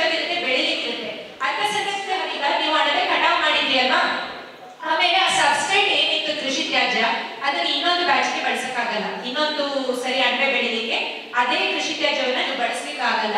ಇದನ್ನ ನೀವು ಏನ್ ಮಾಡ್ಬೋದು, ಈಗ ವರ್ಮಿ ಕಾಂಪೋಸ್ಟ್ ಪ್ರಿಪರೇಷನ್ ಏನಾದ್ರು ಮಾಡೋರಿದ್ರೆ ಮಾಡ್ಬೋದು. ಅದನ್ನ ಹೊರತುಪಡಿಸಿ ಹಸುಗಳನ್ನ ಸಾಕೋರಾದ್ರೆ ಹಸುಗಳಿಗೂ ಸಹ ಕೊಡ್ಬೋದು. ಇದನ್ನ ಹಸುಗಳಿಗೆ ಕೊಡುವಾಗ ಫಸ್ಟ್ ಈ ಅಣಬೆ ಯೂಶಲಿ ಹಸಿ ಇರುವಾಗ ಒಂದು ಟಿಪಿಕಲ್ ಸ್ಮೆಲ್ ಇರುತ್ತೆ ಅಲ್ಲ, ಹಸು ಮೊದಲು ಕೊಟ್ಟ ತಕ್ಷಣ ತಿನ್ಬಿಡೋಲ್ಲ. ಯಾವುದೋ ಫುಡ್ ಜೊತೆ ಸ್ವಲ್ಪ ಅದನ್ನ ಮಿಕ್ಸ್ ಮಾಡಿ ನೀವು ಕೊಡ್ಬೇಕಾಗುತ್ತೆ. ಮಿಕ್ಸ್ ಮಾಡಿ ಕೊಟ್ಟು ದಿನೇ ದಿನೇ ಅಭ್ಯಾಸ ಆದಾಗೆ ನಿಮ್ಗೆ ಆಲ್ರೆಡಿ ನಾನು ಏನ್ ಹೇಳಿದೆ, ಇದರಲ್ಲಿ ಹೆಚ್ಚು ಪ್ರೋಟೀನ್ ಇರುತ್ತೆ, ಜೀವಸತ್ವಗಳಿರುತ್ತೆ, ತುಂಬಾ ನ್ಯೂಟ್ರಿಯೆಂಟ್ಸ್ ಎಲ್ಲ ಇರುತ್ತೆ ಅಂತ ಹೇಳಿದ್ರಿಂದ ಈಗ ಹಸುವಿನ ಹಾಲು ಜಾಸ್ತಿ ಆಗ್ಲಿಕ್ಕೆ ಏನ್ ಮಾಡ್ತಾರೆ, ಈ ಯೂರಿಯಾ ಎಲ್ಲ ಫೀಡ್ ಮಾಡ್ತಾರೆ ಅಂತ ಹೇಳ್ತಾರಲ್ಲ. Urea is nothing but nitrogen. ಈ ಪ್ರೋಟೀನ್ಸ್ ಎಲ್ಲ ಏನೋ ನೈಟ್ರೋಜನ್. ಈ ಅಂಶಗಳೆಲ್ಲ ಜಾಸ್ತಿ ಇರೋದ್ರಿಂದ ಹಾಲಿನ ಇಳುವರಿ ಕೂಡ ಜಾಸ್ತಿ ಆಗುತ್ತೆ. ಹಸುಗಳು ಅದನ್ನ ತಿನ್ನೋದ್ರಿಂದ ವೇಸ್ಟ್ ಅಂತ ಹೇಳಿ ಕೂಡ ಅದ್ರ ಬಗ್ಗೆ ಸ್ಟಡಿ ಆಗಿದೆ. ಹಾಗಾಗಿ ಅದಕ್ಕೂ ಕೂಡ ಅದನ್ನ ಬಳಸಬಹುದು. ಇನ್ನು ನಮ್ಮ ಇಲಾಖೆಯಿಂದ ಸಿಗುವಂತ ಸವಲತ್ತುಗಳೇನು ಅಂತ ಅಂದ್ರೆ, ಈಗ ಅವರು ಮೇಡಮ್ ಕೇಳಿದ ಹಾಗೆ ಇಂಡಿವಿಜುವಲ್ ಮಾಡ್ಕೋತೀರಾ ಅಂತ ಅಂದ್ರೆ ನೀವು NHM ಯೋಜನೆಯಲ್ಲಿ ಎರಡಕ್ಕೂ, ಒಂದು ಸ್ಪಾಟ್ ಪ್ರೊಡಕ್ಷನ್ ಯೂನಿಟ್, ಈ ಬೀಜವನ್ನು ಉತ್ಪಾದನೆ ಮಾಡುವ ಯೂನಿಟ್ ಮಾಡ್ಲಿಕ್ಕೂ ಕೂಡ ಸಹಾಯಧನ ಇದೆ. ಹಾಗೆ ಅಣಬೆಯನ್ನ ಬೆಳೆಯುವ ಯೂನಿಟ್ ಮಾಡ್ಲಿಕ್ಕೂ ಕೂಡ ಸಹಾಯಧನ ಇದೆ. ಇದು ಅಣಬೆಯನ್ನ ಬೆಳೆಯಲಿಕ್ಕೆ ಮಾಡುವಂತ ಯೂನಿಟ್ಗೆ ಇರೋದು 20 ಲಕ್ಷ ರೂಪಾಯಿ ಅದು ಯೂನಿಟ್ ಕಾಸ್ಟ್ ಇರುತ್ತೆ. 8 ಲಕ್ಷ ರೂಪಾಯಿ ಅಷ್ಟೇ ಅದಕ್ಕೆ ಸಹಾಯಧನ ಇರುತ್ತೆ. ಅದರೊಳಗೆ 9 ಲಕ್ಷ ರೂಪಾಯಿ ನೀವು ಯಂತ್ರೋಪಕರಣಗಳನ್ನ ಖರೀದಿ ಮಾಡ್ಬೇಕಾಗುತ್ತೆ. ನಾನು ಆಲ್ರೆಡಿ ಏನ್ ಹೇಳಿದೆ, ಆಟೋಕ್ಲೇವ್ ಅಂತ ಹೇಳಿದ್ನಲ್ಲ ಅದನ್ನ, ಮತ್ತೆ ಕಟ್ಟಡ ನಿರ್ಮಾಣಕ್ಕೆ 11 ಲಕ್ಷ ಇರುತ್ತೆ. ಯಂತ್ರೋಪಕರಣಗಳಂದ್ರೆ ನೋಡಿ, ಚಾಕ್ ಕಟ್ಟರ್, ಈಗ ಹುಲ್ಲನ್ನು ತಂದ್ರೆ ಲಾರ್ಜ್ ಸ್ಕೇಲ್ ಅಲ್ಲಿ ಮಾಡ್ತಿದ್ದೀರಾ ಅಂದ್ರೆ ಹುಲ್ಲನ್ನ ನೀವು ಸಣ್ಣ ಸಣ್ಣದಾಗಿ ಕಟ್ ಮಾಡ್ಕೋಬೇಕಾಗುತ್ತಲ್ಲ, ಕಟ್ ಮಾಡ್ಕೊಳ್ಳಿಕ್ಕೆ ಚಾಕ್ ಕಟ್ಟರ್ ಅವಶ್ಯಕತೆ ಇರುತ್ತೆ. ಸ್ಟೆರಿಲೈಸೇಷನ್ಗೆ ಆಟೋಕ್ಲೇವ್ ಬೇಕಾಗಿರುತ್ತೆ. ಮತ್ತೆ ಈಗ ಒಂದು ರೂಮಲ್ಲಿ ಶೆಡ್ ಮಾಡ್ಕೊಂಡು ಮಾಡ್ತಿದ್ದೀರಾ ಅಂದ್ರೆ ಮಾಯಿಶ್ಚರ್ ಮೇಂಟೆನೆನ್ಸ್ಗೆ ಈ ಹ್ಯೂಮಿಡಿಫೈಯರ್ಸ್ ಎಲ್ಲ ನೋಡಿದೀರಾ, ಸಣ್ಣ ಫಾಗರ್ಸ್ ಮಿಸ್ಟ್ ಎಲ್ಲ ಬರಲಿಕ್ಕೆ, ಆ ರೀತಿ ಎಲ್ಲ ಅಳವಡಿಸ್ಕೋಬಹುದು. ಸೊ ಮಡಿಕೇರಿ ಸಾಮಾಜಿಕ ಅರಣ್ಯ ಜನರಲಿ ಸಾಮಾಜಿಕ ಅರಣ್ಯ ಏನಕ್ಕೆ ಏಕೆ ಉಳಿದಾಯ್ತು ಅಂತಂದ್ರೆ ಜನರಿಗೋಸ್ಕರ, ಜನರಿಂದ, ಅದಕ್ಕೋಸ್ಕರ. ನಿಮಗೆಲ್ಲ ಗೊತ್ತಿದೆ, ಕೊಡಗಿನವರಿಗೆ ಅರಣ್ಯ ಇಲಾಖೆ ಬಗ್ಗೆ ಬಹಳಷ್ಟು ಚೆನ್ನಾಗಿ ಗೊತ್ತಿದೆ. ಬಯಲುಸೀಮೆ ಕಡೆ ಹೋದ್ರೆ ಅರಣ್ಯ ಇಲಾಖೆ ಇದೆಯಾ ಅಂತ ಒಂದು ಕ್ವಶನ್ ಕೇಳ್ತಾರೆ. ಕೊಡಗಿನಲ್ಲಿ ಹಾಗಿಲ್ಲ. ಯಾಕೆಂದ್ರೆ you are part of the forest system, ಅಥವಾ ಫಾರೆಸ್ಟ್ ಅಲ್ಲೇ ನೀವು ಒಂದು ಅವಿನಾಭಾವ ಸಂಬಂಧ ಇದೆ ಅಂತ. ಆದರೆ ನಿಮಗೆ ಅದು ಗೊತ್ತಿದೆ, ಬಹಳಷ್ಟು ರೂಲ್ಸ್ ಅಂಡ್ ರೆಸ್ಟ್ರಿಕ್ಷನ್ಸ್ ಹಾಕಿರೋದ್ರಿಂದ ಒಂದು ಸಾಮಾಜಿಕ ಅರಣ್ಯ ಅಂತ ಒಂದು ಇದು ಮಾಡಿ ಜನರಿಂದ ಬೆರೆತು ಕೆಲಸ ಮಾಡಬೇಕು ಅಂತ ಹೇಳಿ ಸಾಮಾಜಿಕ ಅರಣ್ಯನ ಒಂದು ಸ್ಕೋಪ್ ತಗೊಂಡು ಬಂದಿದ್ದಾರೆ. ನರೇಗಾದಲ್ಲಿ ಒಂದು ಯೋಜನೆ ಇದೆ, ಇದು ಆಕ್ಚುಲಿ ಆಕ್ಟ್ ಇದೆ. ಸೊ ಅದರಲ್ಲಿ ಈಗ ಬಹಳಷ್ಟು ಸ್ಕೋಪ್ಗಳನ್ನ ನಿಮ್ಮ ಸ್ವಸಹಾಯ ಸಂಘಗಳಿಗೆ ಇದೆ. ನಾವು ಆಲ್ರೆಡಿ ಮಾರ್ಚ್ ತಿಂಗಳಲ್ಲಿ ನಿಮ್ಮ ಬೆಟ್ಟದ ಗಾಳಿಬೀಡು, ಹೊಸಕೋಟೆ ಅವರಿಗೆಲ್ಲ ನರ್ಸರಿಯಲ್ಲಿ ಒಂದು ಟ್ರೈನಿಂಗ್ ಕೊಟ್ಟಿದ್ದೀವಿ. ತುಂಬ ಜನ ನೀವು ಬಂದು ಟ್ರೈನಿಂಗ್ ತೊಗೊಂಡು ಹೋಗಿದ್ದೀವಿ. ಈಗ ಹೊಸ ಆದೇಶದ ಪ್ರಕಾರ ಏನಿದೆ, ನಾವು ನಿಮಗೆ ಟೆಕ್ನಿಕಲ್ ಅಸಿಸ್ಟೆಂಟ್ ಕೊಡ್ತೇವೆ ಅಂತ ಹೇಳಿ ಇದು ಮಾಡ್ತಾರೆ. ಅದಕ್ಕೆ ನೀವು ಒಂದು ಹೆಚ್ಚಿನ ಒತ್ತನ್ನ ಕೊಡ್ಬೋದಾಗುತ್ತೆ. ಸಸಿಗಳನ್ನ ಬೆಳೆಸೋದು, ಸಸಿಗಳನ್ನ ನಾವು ನರ್ಸರಿಯಲ್ಲಿ ಉತ್ಕೃಷ್ಟವಾದ ಗುಣಮಟ್ಟದ ಸಸಿಗಳನ್ನ ಬೆಳೆಸಿದ್ರೆ ಅದನ್ನು ನಾವು ಗಿಡಗಳನ್ನ ನೆಡುವಾಗ ಅದು ಒಳ್ಳೆಯ ಫಲಿತಾಂಶ ಕೊಡುತ್ತೆ ಅಂತ ಹೇಳಿ ನಾವು ಜಾಸ್ತಿ ಒತ್ತು ಕೊಡ್ತಾ ಇರೋದು ಸಸ್ಯ ಕ್ಷೇತ್ರದಲ್ಲಿ. ಸಸಿಗಳನ್ನ ಬೆಳೆಸಲಿಕ್ಕೆ ನೀವು ನೋಡ್ತಾ ಇರ್ಬೋದು, ಅಲ್ಲಿ ಸಸಿಗಳನ್ನ ಬೆಳೆಸಬೇಕಾದ್ರೂ ಪಾಲಿಥೀನ್ ಬ್ಯಾಗ್ ಸೈಜ್ಗಳು ಡಿಫ್ರೆಂಟ್ ಇರುತ್ತೆ. 6x9, 8x12, 10x16 and 14x20. So 6x9 ಮತ್ತು 8x12 ಏನು ಮಾಡ್ಬೋದು, ನೀವು ಜಮೀನುಗಳಲ್ಲಿ ಅಥವಾ ನಿಮ್ಮ ಹೊಲಗಳಲ್ಲಿ, ಮನೆಗಳ ಸುತ್ತ ಎಲ್ಲ ಬೆಳೆಸ್ಕೋಬೋದಾಗುತ್ತೆ. 10x16 ಮತ್ತು 14x20 ಪಾಲಿಥೀನ್ ಚೀಲದಲ್ಲಿರುವಂಥ ಸಸಿಗಳನ್ನ ರಸ್ತೆ ಬದಿ ಮತ್ತು ಇನ್ಸ್ಟಿಟ್ಯೂಷನ್ಗಳಲ್ಲಿ ಅಥವಾ ಸ್ಕೂಲು, ಶಾಲೆ, ಹಾಸ್ಪಿಟಲ್, ಕಚೇರಿಗಳಲ್ಲಿ ಅದನ್ನು ನೀವು ಬೆಳೆಸಿರೋ ಸಸಿಗಳನ್ನ ನೆಡ್ಬೋದಾಗಿದೆ. ನೆಕ್ಸ್ಟ್ ಅದಕ್ಕೂ ಮೊದಲು ಏನು ಮಾಡ್ತೇವೆ, ಹಿಂದಿನ ವರ್ಷನೇ ಬೀಜಗಳು, ಈಗ ಜನರಿಗೆ ಬೇಕಾಗಿರುವಂಥ ಬೇಡಿಕೆ ಇರುವಂಥ ಸಸಿಗಳನ್ನ ನಾವು ಬೆಳೆಸ್ತಾ ಇರೋದ್ರಿಂದ ಅವ್ರು ಯಾವುದನ್ನ ಕಳೆದ ವರ್ಷನೇ ಅವ್ರಿಂದ ಬೇಡಿಕೆ ತಗೊಂಡು ಅಲ್ಲಿ ಅವ್ರಿಗೆ ಯಾವ್ಯಾವ ಬೀಜಗಳಿರ್ತವೆ ಆ ಬೀಜಗಳನ್ನ ಕಲೆಕ್ಟ್ ಮಾಡಿಕೊಂಡು ನರ್ಸರಿಯಲ್ಲಿ ಮುಂದಿನ ವರ್ಷಕ್ಕೆ ಹಿಂದಿನ ವರ್ಷನೇ ಸಸಿಗಳಿಗೆ ಬೀಜಗಳನ್ನೆಲ್ಲ ಕಲೆಕ್ಟ್ ಮಾಡಿಟ್ಟಿರ್ತೇವೆ, ಅದನ್ನು ನಾವು ಬೆಳೆಸ್ತೇವೆ. ನೆಕ್ಸ್ಟ್ ಗಳಿಗೆ ಇಲ್ಲಿ ಅವೇರ್ನೆಸ್ ಕೊಡ್ತಾ ಇದ್ದೀವಿ, ಸಸಿಗಳನ್ನ ತಗೊಂಡೋಗಿ ನೀವು ಸಸಿಗಳನ್ನ ಬೆಳೆಸ್ಬೋದು ಅಂತ ಹೇಳಿ. ನೆಕ್ಸ್ಟ್ ಸೊ ನಾ ಹೇಳಿದೆ ಅಲ್ಲ, ಒಂದು ಪ್ರಮುಖ ಇದು ಅಂದರೆ ನೆಡುತೋಪು ನಿರ್ಮಾಣ ಮಾಡ್ತಾ ಇದ್ವಿ. ಸೊ ಶಾಲಾ ಮನೆ ಆದರೂ ಆಗ್ಬೋದು, ಇಲ್ಲಾಂದರೆ ಕಮ್ಯುನಿಟಿ ಪ್ಲಾಂಟೇಶನ್ ಆಗ್ಬೋದು. ಇದು ಆ್ಯಕ್ಚುಲಿ ಸ್ಕೂಲ್ ಪ್ಲಾಂಟ್ ಇದೆ, we are doing it. Next ಒಂದು ಸಸಿಗಳನ್ನ ನಮ್ಮ ನರ್ಸರಿಯಿಂದ ತೊಗೊಂಡು ಹೋಗ್ಬೇಕಾಗತ್ತೆ. ಜಾಬ್ ಕಾರ್ಡ್ ಇರೋರು ತೊಗೊಂಡೋದ್ರೆ ಸೊ ಅದು ನಿಯಮಾನುಸಾರ ನಾವೇನು ಮಾಡ್ತೀವಿ, ಅವರಿಗೆ ಅನುದಾನ ಸಲ್ಲಿಕೆ ಆಗುತ್ತೆ. ಅಂದರೆ ಜಾಬ್ ಅಂದರೆ ಅವರಿಗೆ ಏನೋ ಲೈವ್ಲಿಹುಡ್ಡಿಗೆ ಇದಾಗಲಿಕ್ಕೆ. ನೆಕ್ಸ್ಟ್ ಇದು ಕಮ್ಯುನಿಟಿ ಪ್ಲಾಂಟೇಶನ್. ಒಂದು ಗ್ರಾಮ ಪಂಚಾಯಿತಿಯ ಒಂದು ಕಮ್ಯುನಿಟೀಸ್ ಜಾಗನ ಇದು ಮಾಡಿ ಆಯ್ಕೆ ಮಾಡಿ ಕಮ್ಯುನಿಟಿಗೋಸ್ಕರನೇ ಅವರು ಇದು ಬಹಳ ಆಗುತ್ತೆ. ಸಸಿ ಬೆಳೆಸಲಿಕ್ಕೆ ಬಹಳ ಖರ್ಚು ವೆಚ್ಚ ಆಗುತ್ತೆ, ಬಟ್ ನಾವು ಅದನ್ನು ರಿಯಾಯಿತಿ ದರದಲ್ಲಿ ಕೊಡ್ತೇವೆ, ಅದು ಇದಾಗುತ್ತೆ. ಮತ್ತು RSPDಯಲ್ಲಿ ಏನಾಗುತ್ತೆ, ರೈಸಿಂಗ್ ಪಬ್ಲಿಕ್, ಅದು ಅಷ್ಟೇ 2 ರೂಪಾಯಿ 3 ರೂಪಾಯಿ ಸುಮಾರು ಒಂದು 109 ರೂಪಾಯಿ ಒಂದು ಗಿಡ ಬೆಳೆಸಲಿಕ್ಕೆ ನಮಗೆ ಖರ್ಚಾದರೆ ನಾವು ನಿಮಗೆ ರಿಯಾಯಿತಿ ದರದಲ್ಲಿ 2 ರೂಪಾಯಿ 3 ರೂಪಾಯಿ ಆ ಥರ ಹೇಳ್ತಾ ಇದ್ದೀವಿ. ಈ RSPDಯಲ್ಲಿ ಬೆಳೆಸಿರೋ ಸಸಿಗಳಲ್ಲಿ ಇನ್ನೊಂದು ಯೋಜನೆ ಇದೆ, ಕೃಷಿ ಅರಣ್ಯ ಪ್ರೋತ್ಸಾಹ ಯೋಜನೆ ಅಂತ. ಸೊ ಕೃಷಿ ಅರಣ್ಯ ಪ್ರೋತ್ಸಾಹ ಯೋಜನೆಯಲ್ಲಿ ನೀವೇನು ಮಾಡಬೇಕಾಗುತ್ತೆ, ಕಳೆದ ವರ್ಷ ಹಿಂದಿನ ವರ್ಷನೇ ಬಂದು ನಮಗೆ ಈ ವರ್ಷ ಮುಂದಿನ ವರ್ಷ ಈ ರೀತಿಯ ಸಸಿಗಳು ಬೇಕು ಅಂತ ಹೇಳಿದ್ರೆ ನಾವು ಅದನ್ನು ಬೆಳೆಸಿರ್ತೇವೆ. ನೀವು ಅದಕ್ಕೂ ಮೊದಲು 10 ರೂಪಾಯಿ ಕೊಟ್ಟು ರಿಜಿಸ್ಟ್ರೇಷನ್ ಹಾಕಿ ನಿಮ್ಮ RTC ಎಲ್ಲ ಕೊಡಬೇಕಾಗತ್ತೆ. ಸೊ ಅದಾದಮೇಲೆ ನಿಮ್ಮದು ಡಿಮ್ಯಾಂಡ್ ಕಲೆಕ್ಟ್ ಮಾಡ್ತೇವೆ, ಬಂದು ನೀವು ಹೇಳಿರೋ ಸಸಿಗಳನ್ನ ನಾವು ಬೆಳೆಸ್ತೇವೆ. ನೆಕ್ಸ್ಟ್ ಮಳೆಗಾಲದಲ್ಲಿ ನೀವು ಬಂದು ಸಸಿಗಳನ್ನ ತೊಗೊಂಡು ಹೋಗ್ತೀವಿ. ಈಗ ರಿವೈಸ್ ಆಗಿರೋ ರೇಟು ಕಳೆದ ವರ್ಷದವರೆಗೆಲ್ಲ ಇತ್ತು 1 ರೂಪಾಯಿ 3 ರೂಪಾಯಿ 5 ರೂಪಾಯಲ್ಲಿ ರೇಟಲ್ಲಿ ಸಸಿಗಳನ್ನ ವಿತರಣೆ ಮಾಡಿದ್ದೀವಿ. ನೀವು ನೆಟ್ಟು ನಂತರ ನಾವು ಬಂದು ನಮ್ಮ ಸಿಬ್ಬಂದಿ ಬಂದು ಅಲ್ಲಿ ಎವ್ಯಾಲ್ಯೂಯೇಟ್ ಮಾಡ್ತಾರೆ, ಮೌಲ್ಯಮಾಪನ ಮಾಡ್ತಾರೆ. ಪ್ರತಿ ಬದುಕಿರೋ ಸಸಿಗಳಿಗೆ 3 ವರ್ಷದ ಅಂತರದಲ್ಲಿ 125 ರೂಪಾಯಿ ಸಿಗುತ್ತೆ. ಸೊ ಅದೊಂದು ಕೃಷಿ ಅರಣ್ಯ ಪ್ರೋತ್ಸಾಹ ಇದೆ. ಮತ್ತು ಇನ್ನೊಂದು ಸಬ್ಮಿಷನ್ ಆಫ್ ಆಗ್ರೋ ಫಾರೆಸ್ಟ್ರಿ ಅಂತ ಇದೆ, ಇದು ಮಾರ್ಜಿನಲ್ ಫಾರ್ಮರ್ಸಿಗೆ ಇದು ಮಾಡಲಿಕ್ಕೆ. ಸೊ ಅದು 1 ವರ್ಷಕ್ಕೆ ನಾವು 3 ವರ್ಷಕ್ಕೆ 14 ರೂಪಾಯಿವರೆಗೂ ಕೊಡುವಂಥ ಒಂದು ಯೋಜನೆ. ನೆಕ್ಸ್ಟ್, ಸೊ ಇದು ಅರಣ್ಯ ಇಲಾಖೆ ಬಗ್ಗೆ. ಸೊ ಆಪ್ಕಾ ಬ್ಯಾಂಕ್ ಆಪ್ಕೆ ದ್ವಾರ ಅಂತ ಅಂದ್ರೆ ಕನ್ನಡದಲ್ಲಿ ನಿಮ್ಮ ಬ್ಯಾಂಕ್ ನಿಮ್ಮ ಮನೆ ಬಾಗಿಲಿಗೆ ಅಂತ. ವೈಶಿಷ್ಟ್ಯತೆಗಳು ಏನು ಅಂತ ಹೇಳಿದ್ರೆ, ಇದು ಕಂಪ್ಲೀಟ್ ಆಗಿ ಪೇಪರ್ಲೆಸ್ ಡಿಜಿಟಲ್ ಅಕೌಂಟ್ ಅನ್ನು ನಾವು ಓಪನ್ ಮಾಡಿ ಕೊಡುವಂಥದ್ದು. ನಿಮಗೆ ಯಾವುದೇ ರೀತಿಯಾದಂತಹ ಪಾಸ್ಬುಕ್ ಆಗ್ಬೋದು ಅದು ಯಾವುದು ಸುಮ್ಮನೆ ಸಿಗಲ್ಲ, ಇದು ಡಿಜಿಟಲ್ ಅಕೌಂಟ್. ನಿಮ್ಮ ಬಯೋಮೆಟ್ರಿಕ್ ಕ್ಯಾಪ್ಚರ್ ಮಾಡಿ ನೀವು ಜಸ್ಟ್ ಆಧಾರ್ ನಂಬರ್ ಕೊಟ್ಟರೆ ಬರೀ 2 ನಿಮಿಷದಲ್ಲಿ ಒಂದು ಅಕೌಂಟ್ ಅನ್ನು ನಾವು ಓಪನ್ ಮಾಡಿ ಕೊಡ್ತೇವೆ. ಅಕೌಂಟ್ ಓಪನ್ ಮಾತ್ರ ಮಾಡೋದಲ್ಲ, ನಾವು ಅದಕ್ಕೆ DBT ಮ್ಯಾಪಿಂಗ್ ಅಂತ ಮಾಡ್ತೇವೆ. DBT ಅಂತ ಹೇಳಿದ್ರೆ ಎಲ್ಲರಿಗೂ ಗೊತ್ತಿರ್ಬೋದು, ಡೈರೆಕ್ಟ್ ಬೆನಿಫಿಟ್ ಟ್ರಾನ್ಸ್ಫರ್. ಕನ್ನಡದಲ್ಲಿ ನಾವು ನೇರ ನಗದು ವರ್ಗಾವಣೆ ಅಂತ ಹೇಳ್ತೇವೆ. ಅಂದ್ರೆ ಕೇಂದ್ರ ಮತ್ತು ರಾಜ್ಯ ಸರ್ಕಾರದಿಂದ ಬರುವಂತಹ ಈ ಹಲವಾರು ಸಬ್ಸಿಡಿಗಳಾಗಿರ್ಬೋದು, ಅದನ್ನು ನಾವು ಡೈರೆಕ್ಟ್ ಆಗಿ ಇದಕ್ಕೆ ಬರುವ ತರ ನಾವು ಮಾಡುವಂತ ಒಂದು ಅವಕಾಶ ನಮ್ಮ ಇಂಡಿಯಾ ಪೋಸ್ಟ್ ಪೇಮೆಂಟ್ಸ್ ಬ್ಯಾಂಕ್ ಅಲ್ಲಿ ಉಂಟು. ಈಗ ನಾನು ಹೇಳ್ಬೇಕಾದ್ರೆ ಪ್ರತಿಯೊಂದು ಅಕೌಂಟಿಗೂ ಆಧಾರನ ಲಿಂಕ್ ಮಾಡೋದು ಕಡ್ಡಾಯ, ಹೌದಲ್ವಾ? ಲಿಂಕ್ ಮಾಡಿದ್ರೆ ಮಾತ್ರ ಸಾಲದು, ನೀವು ಮ್ಯಾಪಿಂಗ್ ಕೂಡ ಮಾಡುವುದು ಈಗ ತೀರಾ ಅನಿವಾರ್ಯ. ಮ್ಯಾಪಿಂಗ್ ಅಂದ್ರೆ ಒಬ್ಬ ಗ್ರಾಹಕನಿಗೆ ತುಂಬಾ ಅಕೌಂಟ್ಸ್ ಇರ್ತಾರೆ, ಸ್ಟೇಟ್ ಬ್ಯಾಂಕ್ ಆಫ್ ಇಂಡಿಯಾದಲ್ಲಿ ಇರ್ತದೆ, ಕೆನರಾ ಬ್ಯಾಂಕ್ ಅಲ್ಲೂ ಮಾಡಿರ್ತಾರೆ, ಕರ್ನಾಟಕ ಬ್ಯಾಂಕ್ ಅಲ್ಲಿ ಇರ್ತದೆ. ಆವಾಗ ಆ ಗ್ರಾಹಕ ನನಗೆ ಇದೇ ಅಕೌಂಟಿಗೆ ನೇರ ನಗದು ವರ್ಗಾವಣೆ ಬರಬೇಕು ಅಂತ ಹೇಳಿ, ಸೂಚನೆ ವರ್ಗಾವಣೆ ಬರಬೇಕು ಅಂತ ಹೇಳುವ ಸೂಚಿಸುವ ವಿಧಾನವನ್ನೇ DBT ಮ್ಯಾಪಿಂಗ್ ಅಂತ ಹೇಳುವಂಥದ್ದು. ಅದು ನಾವು ಖಾತೆ ತೆರೆಯುವ ವೇಳೆ ಮಾಡ್ತೇವೆ. ನಾನು ಸಣ್ಣ ಒಂದು ಎಕ್ಸಾಂಪಲ್ ಕೊಡ್ತೇನೆ. ನಾನು ಮಡಿಕೇರಿ ಬರುವ ಮುಂಚೆ ಮಂಗಳೂರಲ್ಲಿ ಇದು ಎಕ್ಸಿಕ್ಯೂಟಿವ್ ಆಗಿ ನಾನು ಕಾರ್ಯನಿರ್ವಹಿಸ್ತಾ ಇದ್ದೆ. ಅಲ್ಲಿ ಬೆಳ್ತಂಗಡಿ ತಾಲೂಕಿನ ಕಾಕಾಯ ಅಂತ ಹೇಳುವಂತ ಗ್ರಾಮದಲ್ಲಿ ಒಂದು ಸಣ್ಣ ಪೋಸ್ಟ್ ಆಫೀಸ್ ಉಂಟು. ಅಲ್ಲಿ ಒಬ್ಬರು ಬ್ಯಾಂಕ್ ಅಲ್ಲಿ ಅಕೌಂಟ್ ಓಪನ್ ಮಾಡಿದ್ರು. ಬಟ್ ಅವರಿಗೆ ಈ PM ಕಿಸಾನ್ ದುಡ್ಡು ಬರ್ತದಲ್ಲ ಕೇಂದ್ರ ಸರ್ಕಾರದಿಂದ 2,000 ರೂಪಾಯಿ 3 ಕಂತಿನಲ್ಲಿ ಅವರು ಅಕೌಂಟಿಗೆ ಹಾಕ್ತಾರೆ. ಅದಲ್ಲದೆ ಕೆಲವು ಬೆಳೆ ಪರಿಹಾರ ವಿಮೆಗಳು ಅದು ಯಾವುದು ಅವರ ಅಕೌಂಟ್ಗೆ ಬಂದಿರಲಿಲ್ಲ. ಸೊ ನಾನು ಅವರಿಗೆ ಒಂದು ಸಣ್ಣ ಸಲಹೆ ಕೊಟ್ಟೆ, ನಮ್ಮ ಇಂಡಿಯಾ ಪೋಸ್ಟ್ ಪೇಮೆಂಟ್ಸ್ ಬ್ಯಾಂಕ್ ಅಲ್ಲಿ ಒಂದು 0 ಬ್ಯಾಲೆನ್ಸ್ ಅಕೌಂಟ್ ಓಪನ್ ಮಾಡಿ DBT ಮ್ಯಾಪಿಂಗ್ ಇದಕ್ಕೆ ಮಾಡಿಕೊಡಿ, ಆಮೇಲೆ ನಿಮಗೆ ಬರಬಹುದು ಅಂತ ನಾನು ಅವರಿಗೆ ಒಂದು ಭರವಸೆಯನ್ನು ಕೊಟ್ಟೆ. ಜಸ್ಟ್ 14 ದಿವಸ ಆದ್ಮೇಲೆ ಎಟ್ ಎ ಟೈಮ್ ಅವರಿಗೆ 59,000 ರೂಪಾಯಿ ಅವರಿಗೆ ಇಂಡಿಯಾ ಪೋಸ್ಟ್ ಪೇಮೆಂಟ್ಸ್ ಬ್ಯಾಂಕಿಗೆ ಬಂದು ಕ್ರೆಡಿಟ್ ಆಯಿತು. ಕೂಡಲೇ ಓಡಿಕೊಂಡು ಬಂದು ಸರ್ ಅಮೌಂಟ್ ಬಂದಿದೆ ತೆಗಿಬೇಕು ನನಗೆ ಅಂತ. ಸೊ ಇದೊಂದು ಸಣ್ಣ ಎಕ್ಸಾಂಪಲ್ ನಾನು ಹೇಳ್ಬೇಕಾದ್ರು ನಾನು ಹೇಳ್ತೀನಿ. ಸೊ ಇಂಡಿಯಾ ಪೋಸ್ಟ್ ಪೇಮೆಂಟ್ಸ್ ಬ್ಯಾಂಕಿಗೆ ಡಿಜಿಟಲ್ ಅಕೌಂಟ್ ಓಪನ್ ಮಾಡಿದ್ರೆ ಈ ಕೇಂದ್ರ ಮತ್ತು ರಾಜ್ಯ ಸರ್ಕಾರದಿಂದ ಬರುವಂತಹ ಎಲ್ಲ ಸವಲತ್ತುಗಳು ಇದರ ಮೂಲಕ ನೀವು ಪಡೆಯುವುದು.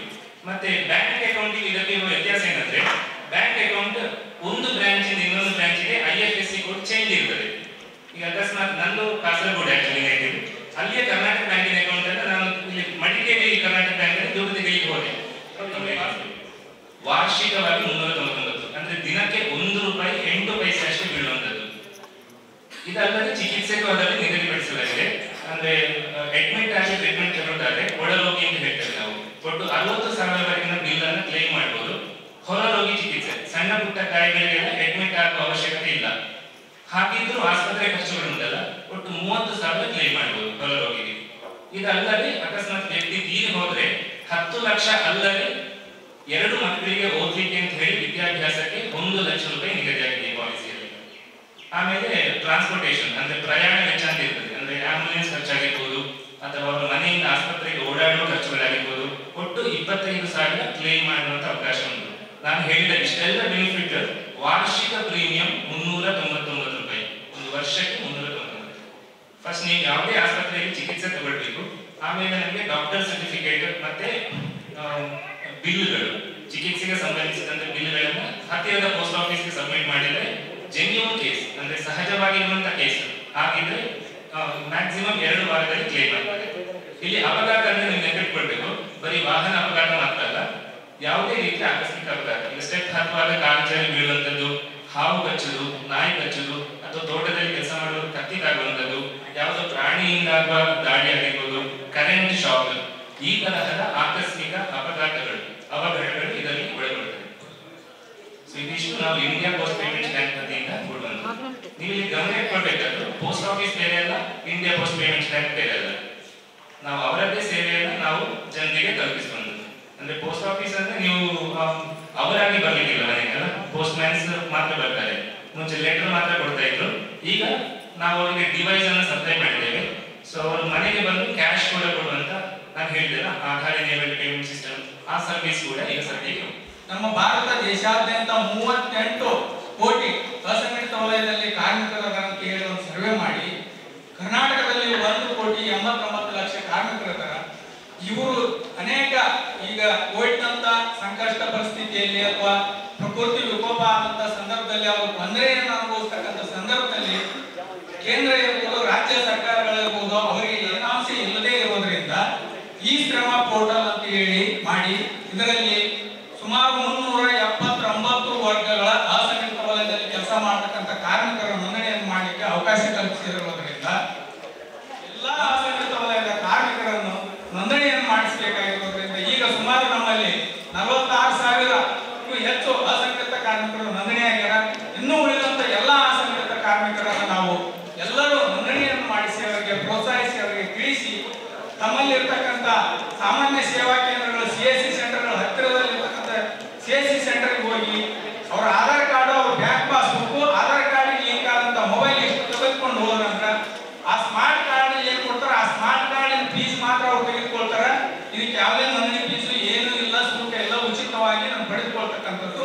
ಆ ಸ್ಮಾರ್ಟ್ ಕಾರ್ಡ್ ಏನ್ ಶುಲ್ಕ ಇರುತ್ತೆ ಅಷ್ಟು ಮಾತ್ರ ಅವ್ರು ತೆಗೆದುಕೊಂಡು ಅಲ್ಲೇ 5 ನಿಮಿಷದೊಳಗೆ ನಿಮ್ಗೆ ಆ ಸ್ಪಾಟ್ ಒಳಗೆ ಆ ಕಾರ್ಡ್ ಅನ್ನು ಕೊಡ್ತಕ್ಕಂಥ ವ್ಯವಸ್ಥೆ ಇರೋದ್ರಿಂದ ಪ್ರತಿಯೊಬ್ಬ ಅಸಂಘಟಿತ ವಲಯದಲ್ಲಿ ಕೆಲಸ ಮಾಡತಕ್ಕಂಥ ಕಾರ್ಮಿಕರನ್ನು ನಾವೆಲ್ಲರೂ ನೋಂದಣಿಯನ್ನು ಮಾಡಿಸಿ ಈ ನರೇಗಾ ಕಾರ್ಮಿಕರು ಇರ್ಬೋದು, ಕೃಷಿ ಕಾರ್ಮಿಕರು ಇರ್ಬೋದು, ಧೋಬಿಗಳಿರ್ಬೋದು, ಈ ಟೇಲರಿಂಗ್ ಇರ್ಬೋದು, ಮನೆ ಕೆಲಸ ಮಾಡೋರು, ಸೆಕ್ಯೂರಿಟಿ ಗಾರ್ಡ್ಸು, ಎಲ್ಲಾ ಕಾರ್ಮಿಕರು ಸಹಿತ ಇದರಲ್ಲಿ ನೋಂದಣಿ ಆಗಲಿಕ್ಕೆ ಅವಕಾಶ ಕಲ್ಪಿಸಿರೋದ್ರಿಂದ ಒಂದ್ ವೇಳೆ 379 ವರ್ಗಗಳಲ್ಲಿ ಯಾವ್ದಾದ್ರೂ ಅಲ್ಲಿ ಆ ಬೇರೆ ವರ್ಗ ತಮ್ಮ ಇತ್ತಂದ್ರೆ ಇತರೆ ವರ್ಗ ಅಂತ ಸೇರಿಸಿ ನೋಂದಣಿಯನ್ನು ಮಾಡಿಸಿಕೊಳ್ಳಲಿಕ್ಕೆ ಸಹಿತ ಅವಕಾಶ ಕಲ್ಪಿಸಿರೋದ್ರಿಂದ ನಾವು ನಮ್ಮ ಒಂದು ಸ್ಥಳಗಳಲ್ಲಿ ಎಲ್ಲರನ್ನು ನೋಂದಣಿಯನ್ನು ಮಾಡಿಸಲಿಕ್ಕೆ ಅವರಿಗೆ ಹೇಳಿ ಈ ನಮ್ಮ ಕೊಡಗು ಜಿಲ್ಲೆಗೆ ಇರ್ತಕ್ಕಂಥ 180ಕ್ಕೂ ಹೆಚ್ಚು ಅಸಂಘಟಿತ ಕಾರ್ಮಿಕರನ್ನು ನಾವು ನೋಂದಣಿಯನ್ನು ಮಾಡಿ ಇಡೀ ನಮ್ಮ ಕರ್ನಾಟಕದಲ್ಲಿ ಕೊಡಗು ಜಿಲ್ಲೆಯ ಪ್ರಥಮ ಸ್ಥಾನದಲ್ಲಿ ತಂದು ನಿಲ್ಲಿಸ್ತಕ್ಕಂಥ ಕೆಲಸ ನಾವು ನೀವು ಎಲ್ಲರೂ ಮಾಡಬೇಕು. ಅದರಲ್ಲಿ ಅದೇ ರೀತಿಯಾಗಿ ನಾವು ಕೆಲಸ ಮಾಡೋಣ ಅಂತ ಹೇಳಿ ತಮ್ಮೆಲ್ಲರಿಗೂ ತಿಳಿಸಿ ಈ ಶ್ರಮ ಯೋಜನೆ ಯಶಸ್ವಿ ಆಗಲು ತಾವೆಲ್ಲರೂ ನಮ್ಮ ಜೊತೆ ಸೇರಿ ಕೈ ಜೋಡಿಸಿ ಯಶಸ್ವಿಗೊಳಿಸಬೇಕಂತ ಹೇಳಿ ನಾನು ತಮ್ಮಲ್ಲಿ ವಿನಂತಿಸಿಕೊಳ್ಳುತ್ತಾ ನಾನು 2 ಮಾತು ಮುಗಿಸುತ್ತೇನೆ. ಜೈ ಹಿಂದ್, ಜೈ ಕರ್ನಾಟಕ.